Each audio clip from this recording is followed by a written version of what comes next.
કેમ છો બધા મજામાં હશો તેવી આશા અને શુભેચ્છાઓ તમારા બધાનું સ્વાગત છે આપણી રેસીપીની ચેનલ સિલ્વર સ્પૂન હીરોઝ કિચનમાં। આજે આપણે બનાવીશું મસ્ત ટેસ્ટી રૂ જેવા પોચા કૂણા લવરક જેવા એવા ગાજરના પરાઠા અથવા તો થેપલા તમે કહી શકો। તો મેથીના, પાલકના, દૂધીના બધા થેપલા ભૂલી જાઓ એવા સરસ આપણા ગાજરના થેપલા બને છે। તો ફ્રેન્ડ્સ આજ જ ટ્રાય કરજો, બહુ ટેસ્ટી લાગે છે। રેસીપી મારી પસંદ આવે તો જરૂરથી લાઇક કરજો, સબસ્ક્રાઈબ કરજો અને તમારા ફ્રેન્ડ્સ જોડે શેર કરજો।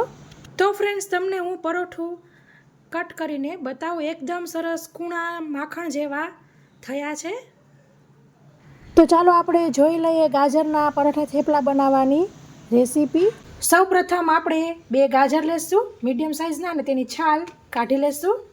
તો મિત્રો આપણે ગાજરની છાલ કાઢી લીધી છે। આવી રીતના ખમણીમાં ઝીણી ખમણ આવે તેમાં આપણે ખમણી લેશું। તો ફ્રેન્ડ્સ આપણે ગાજરને આવી રીતના મોટું ને નાનું કાણા આવે એમાં નાના કાણાવાળામાં ખમણી સરસ છીણી લીધેલું છે।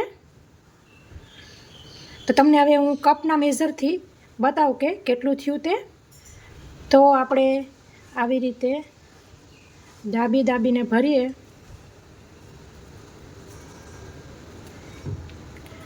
તો 1 કપ થાય છે। આવી રીતના પ્રેસ કરીને ભર્યું તો તમે કપની બદલે કોઈ પણ બાઉલનો તમારા ઘરમાં જે કોઈ વાસણ તમારે લેવું હોય તેનું માપ એડજસ્ટ કરી શકો છો। તો આવી રીતના 1 કપ આપણે ગાજરનું છીણ લીધેલું છે।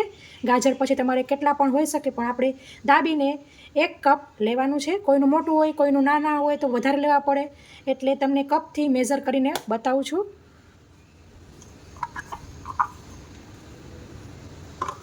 પછી આપણે 50 ગ્રામ પનીર લીધેલું છે, તો તેને આપણે આદુની જે ખમણી હોય તેમાં ખમણી લઈશું। તો આપણે પનીરને ખમણી લીધેલું છે, તેનું પણ તમને માપ કહી દઉં। તો આવી રીતના 1/4 કપ પનીરનું છીણ થાય છે, તમે જોઈ શકો છો। પછી આપણે કથરોટ લેશું અને લઈશું આપણે ઘઉંનો જે રોટલીનો લોટ હોય તે આવી રીતના 2 કપ। 1/4 કપ આપણે ચણાનો લોટ લઈશું। ચણાના લોટમાંથી અને પનીરમાંથી આપણને આ પરાઠા ખાશું તો પ્રોટીન મળી રહેશે। હવે આપણે મસાલા કરી લઈશું। તો મસાલામાં આપણે ઉમેરીશું સફેદ તલ 1 ટીસ્પૂન, અડધી ટીસ્પૂન અજમો હાથેથી મસળીને લેશું। અડધી ટીસ્પૂન આપણે મરીનો તાજો કૂટેલો પાવડર ઉમેરીશું। 1 ટીસ્પૂન તીખા લીલા મરચાંની પેસ્ટ, થોડુંક આપણે આદુને ખમણીને લેશું।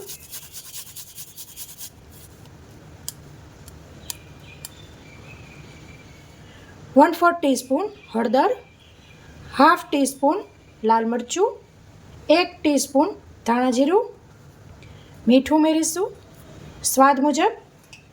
હવે આપણે તેમાં આપણું 1 કપ ગાજર ઉમેરી દઈશું, સાથે પનીર પણ ઉમેરી દઈશું।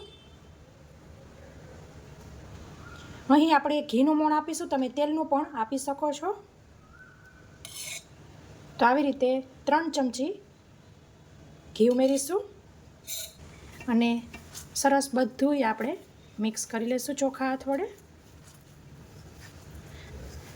હું અહીં અત્યારે સરસ ગાજરનું છીણ દેખાય એટલા માટે માત્ર ગાજર જ ઉમેરી રહી છું। તમારે ધાણા ભાજી કે બીજા કોઈ વેજીટેબલ ઉમેરવા હોય તો તમે ઉમેરી શકો છો।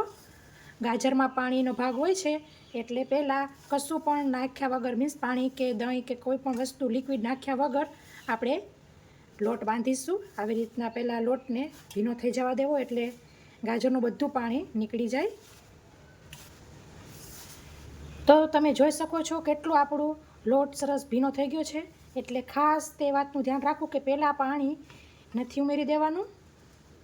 પછી આપણે આવી રીતના દહીં ઉમેરીશું। દહીં અહીં મારું ન મોડું કે ન ખાટું એવું માપનું છે। 2 ચમચી આપણી જે જમવાની હોય તે લીધેલી છે। પાછું આપણે મિક્સ કરી લઈશું। તો આમ તમે દહીં ઉમેરશો તો પરાઠા થેપલા તમારા સરસ પોચ થશે। લગભગ દહીંથી જ લોટ બંધાઈ જતો હોય છે મોસ્ટ ઓફ, પછી ગાજરમાં કેટલું પાણી હોય છે તેના પર આધાર રાખે। તમારે જો દહીં ન ઉમેરવું હોય તો તમે 2 ચમચી પાણી ઉમેરીને લોટ બાંધી શકો છો, પણ હંમેશા ધીમે ધીમે જ પાણી ઉમેરવું. તો તમે જોઈ શકો છો આપણો લોટ બંધાઈ ગયો છે. બિલકુલ પણ પાણીની આપણને જરૂર નથી પડી. અને આપણે આ લોટને રેસ્ટ નથી આપવાનો, તરત જ પરાઠા કરવા માંડવાના છે. આ સરસ મસળી લેશું. સરસ 1 મિનિટ માટે આપણે એકદમ સરસ મસળી લીધેલો છે. હવે આપણે પરાઠા કરીશું. તો તેના પહેલાં આપણે નાના નાના લોવા કરી લઈએ.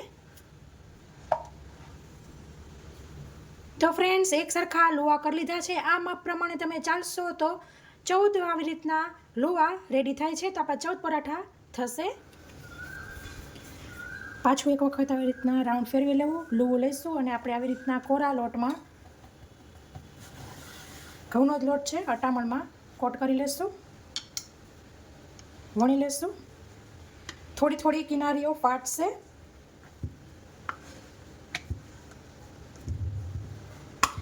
આવી રીતે અડધું પરોઠું વણાઈ જાય એટલે આપણે થોડુંક એવું ઘી અથવા તેલ લેવાનું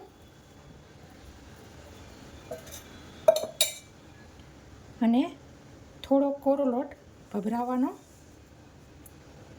હવે ડાયરેક્ટ તમે આમ કરીને ફોલ્ડ કરી શકો છો, પણ હું અહીં તમને એક અલગ ફોલ્ડ બતાવું છું.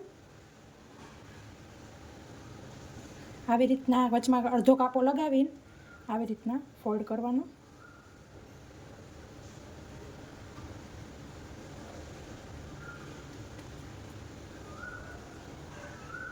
કિનારી જે ફાટી હોય થોડીક તેને પ્રેસ કરી લેવી. પાછો આપણે આવી રીતના અટામણમાં કોટ કરી લઈશું. હવે હળવા હાથે આવી રીતના પહેલાં ખૂણો ખેંચવાનો બધાય.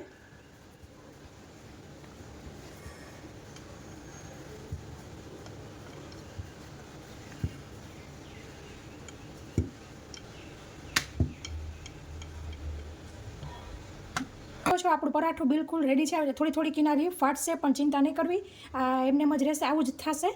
અને આવી રીતના આપણે પરાઠા વણતા જશું ને ચોડાવતા જશું. તો સાથે મેં તવી પણ ગરમ કરી મૂકી દીધી હતી.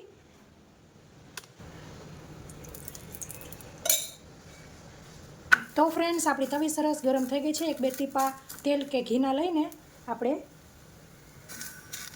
પેલું પરોઠું હોય તો કરી લેવું, નહીંતર ચોટી જતું હોય છે, કેમ કે આપણે વોશ કરી હોય છે તવી. અત્યારે તમે સવારમાં બચાવ માટે પરાઠા કરેલા એટલે તેલવાળી જ તવી હતી. થોડીક વાર થાય એટલે આપણે પલટાવીશું. ગેસની ફ્લેમ મીડિયમ ટુ હાઈ બાજુ રાખવાની છે. આવી રીતના હું અહીં ઘીથી જ પરાઠા શેકી રહી છું. તમે બટર, તેલ કંઈ પણ લઈ શકો છો.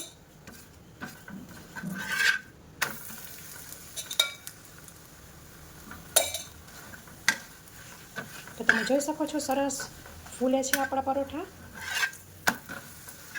અને મસ્ત ડિઝાઇન આવે છે.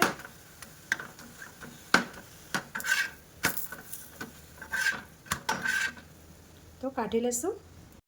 તો ફ્રેન્ડ્સ, તૈયાર છે મસ્ત આપણા સોફ્ટ એવા, પ્રોટીનથી ભરપૂર એવા હેલ્ધી ગાજરના પરાઠા. તમે પણ ઘરે જરૂરથી ટ્રાય કરજો. મેથીના, પાલકના, દૂધીના થેપલા, પરોઠા ભૂલાઈ જાય એવા સરસ આપણા ગાજરના પરાઠા છે. તમે થેપલા પણ કહી શકો. તો ફ્રેન્ડ્સ, આશા રાખું છું કે તમને મારી રેસીપી જરૂરથી પસંદ આવી હશે. પસંદ આવી હોય તો લાઇક કરજો, તમારા ફ્રેન્ડ ઓર ફેમિલી સર્કલમાં શેર કરજો, જેથી તે લોકો પણ આવી રીતના સરસ ટેસ્ટી રેસીપી મારી બનાવી શકે.